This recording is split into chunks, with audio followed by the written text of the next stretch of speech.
नमस्कार, आप देख रहे हैं ब्रेकिंग बिहार। लेटरल एंट्री विवाद लगातार 2 दिनों से हर समाचार पत्र, हर न्यूज चैनल की सुर्खियों में बना हुआ है। जिस प्रकार से सत्ता पक्ष के सदस्यों के द्वारा और विपक्षों के द्वारा इसका विरोध किया जा रहा है, जिसमें अंततः प्रधानमंत्री मोदी को नियुक्तियों को वापस लेना पड़ गया है। इन नियुक्तियों को क्यों वापस लेना पड़ गया है, किसका दबाव रहा, भाजपा ने स्वविवेक से ये काम किया या कोई और बात है, इस पर हम लोग बात करेंगे भाजपा प्रवक्ता विनोद शर्मा जी से। सर, क्या कहेंगे? देखिए, सबसे पहले हम आदरणीय प्रधानमंत्री नरेंद्र मोदी जी को धन्यवाद देंगे कि इन्होंने इस विवाद का अंत कर दिया। इस विवाद की शुरुआत कांग्रेस शासनकाल से हुई थी। आज कोई नया हमने प्रावधान नहीं लाया था। ये संविधान प्रदत्त प्रावधान था जिसमें विशेष क्षेत्र के लोगों को सीधी माने भर्ती की जाती थी और उनका योगदान लिया जाता था। तो ये कांग्रेस के लंबे शासनकाल में चलता आ रहा था और उसी के तहत एक विज्ञापन निकला था। लेकिन लोगों के सुझाव आए, प्रधानमंत्री ने इस पर मंथन किया, लोगों से राय किया और तत्काल इस पर रोक लगा दी। इसलिए प्रधानमंत्री जी हमेशा गरीबों, दलितों, वंचितों की बात करते रहे, उनके लिए काम करते रहे, सामाजिक न्याय के लिए हमेशा चिंतित रहे। तो उसके तहत उन्होंने किया है और आगे इस पर मंथन होगा, उसके बाद फिर नया निर्णय लिया जाएगा। तो निश्चित रूप से ये बेवजह की राजनीति कर रहे थे। इन लोगों को ये बताना चाहिए, जो लोग विरोध कर रहे हैं, कांग्रेस के खिलाफ एक शब्द क्यों नहीं बोलते हैं।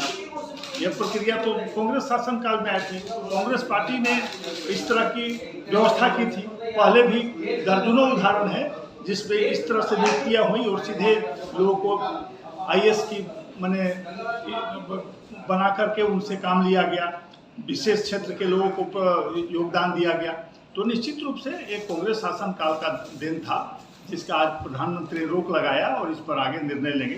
तो निश्चित रूप से हम लोग आशावान हैं कि आदरणीय प्रधानमंत्री जी हमेशा दलितों, वंचितों की सेवा करते रहेंगे, उनके लिए काम करते रहेंगे और निश्चित रूप से उन्हें न्याय देने का काम करेंगे। सर, 1970 के दशक से इसकी शुरुआत हो चुकी थी। 71 में इसके परिणाम मनमोहन सिंह की एंट्री होती है। रघुराम राजन, सैम पित्रोदा, ऐसे बहुत सारे चर्चित नाम हैं जो इसके द्वारा बहाल किए गए। लेकिन हमारा कहने का मतलब ये है कि जिस प्रकार से चिराग पासवान आपके सहयोगी हैं, पुराने सहयोगी हैं, अपने आप को मोदी का हनुमान कहते हैं, और जिस प्रकार से उनका कहना है हम इसका विरोध कर रहे हैं, क्या सर आप लोग कोई भी निर्णय लेने से पहले अपने सहयोगियों से क्या आप लोग मंत्रणा नहीं करते हैं?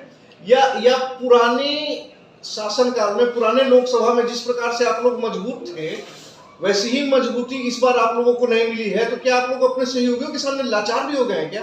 देखिए, चिराग पासवान जी ने सुझाव दिया। निश्चित रूप से हर व्यक्ति को, हर नेता को फर्ज है कि सुझाव दे, सरकार उस पर विचार करती है। हमारे आदरणीय प्रधानमंत्री ने विचार किया। यह कोई हमने नहीं बनाया है कि हम इस पर राय मांगें। यह प्रक्रिया लंबे समय से चली आ रही है और सब लोग इसमें कहीं न कहीं से भागीदार रहे हैं। तो निश्चित रूप से प्रधानमंत्री ने इस पर देखा, इस पर चिंतन किया, इस पर रोक लगाया है।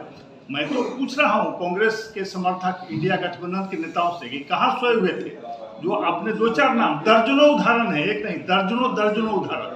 और तो छोड़िए, राज्य सरकारों को भी अधिकार है कि विशेष क्षेत्र के लोगों को लाकर IAS में कैडर में बनाकर उनसे काम लिया जाता है।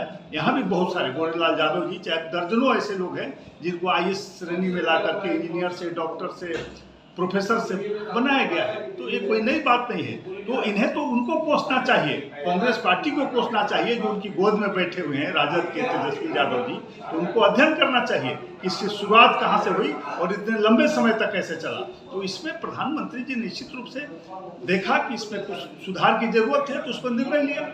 सर, क्या भाजपा कमजोर हो गई है? लगातार आप लोग बैकफुट पर आते जा रहे हैं। अभी कुछ दिन पहले ही SC/ST आरक्षण, क्रीमी लेयर वाले मुद्दों पर भी आप लोगों को अपने हाथ पांव दोनों पीछे खींचने पड़ रहे हैं। मैंने कहा ना कि हमारे आदरणीय प्रधानमंत्री सबका ध्यान रखते हैं, सभी जाति, सभी धर्म, खास करके वंचित समाज, दलित समाज, जो पिछड़े हैं, उनको आगे लाने का काम करते हैं। तो इसमें कमजोर होने की बात कहाँ है भाई? हमारी मजबूत सरकार है केंद्र में, हम कोई भी काम मजबूती से रख रहे हैं और हमारी सरकार कभी भी दबाव में, हमारे आदरणीय प्रधानमंत्री जी कभी भी दबाव में काम नहीं करते।